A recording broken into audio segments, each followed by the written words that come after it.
Si Ricky Davao ay isang kilalang Pilipinong aktor at direktor na may karera na sumasaklaw sa mahigit 4 na dekada sa Philippine entertainment. Kilala sa kanyang versatility.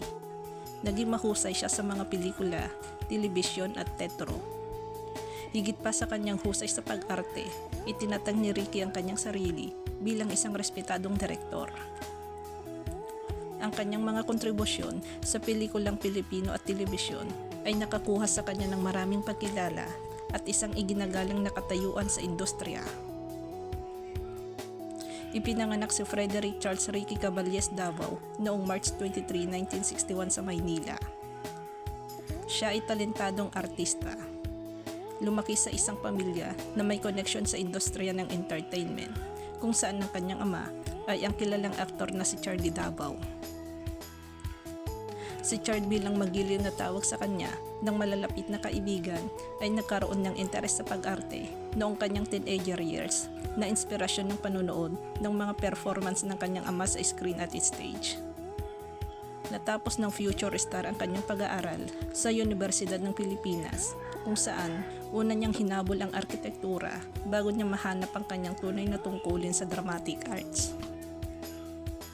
Ginawa ni Ricky Davao ang kanyang profesional na pag-arte noong huling bahagi ng dekada 1970s na may mga minor de edad na papel sa mga pelikulang Pilipino.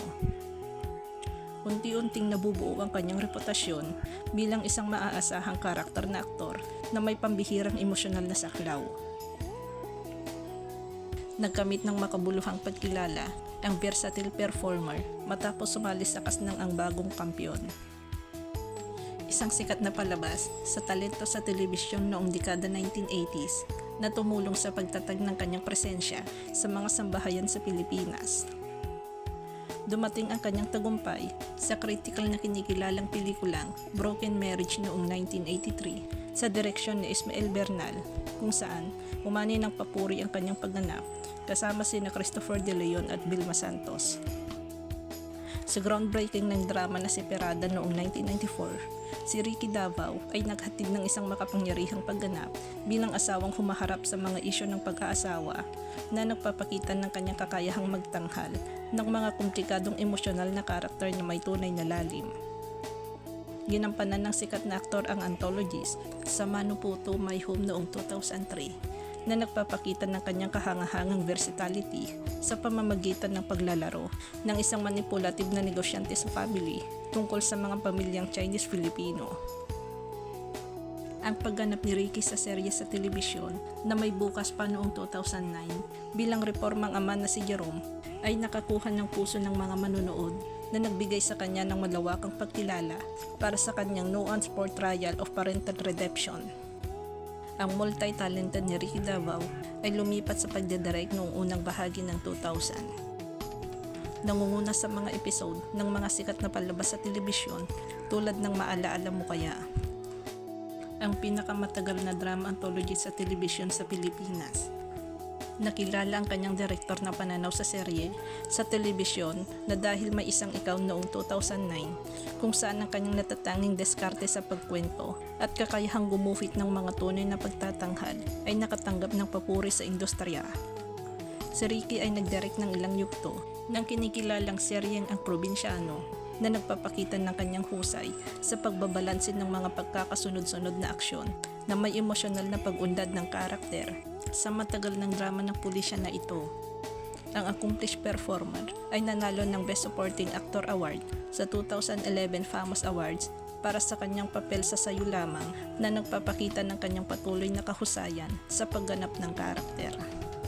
Noong 2018, natanggap ni Ricky ang prestihiyosong Luna Award para sa Best Supporting Actor para sa kanyang hindi malilimutang pagganap sa Changing Partners na nagpapakita ng kanyang kakayahang manatiling may kaugnayan sa mga henerasyon.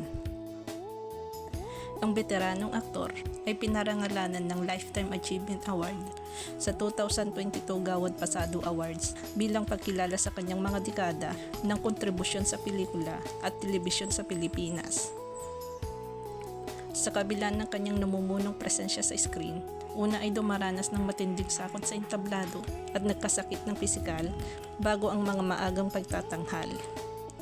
Isang hamon ang nalalampasan niya sa pamamagitan ng patuloy na dedikasyon.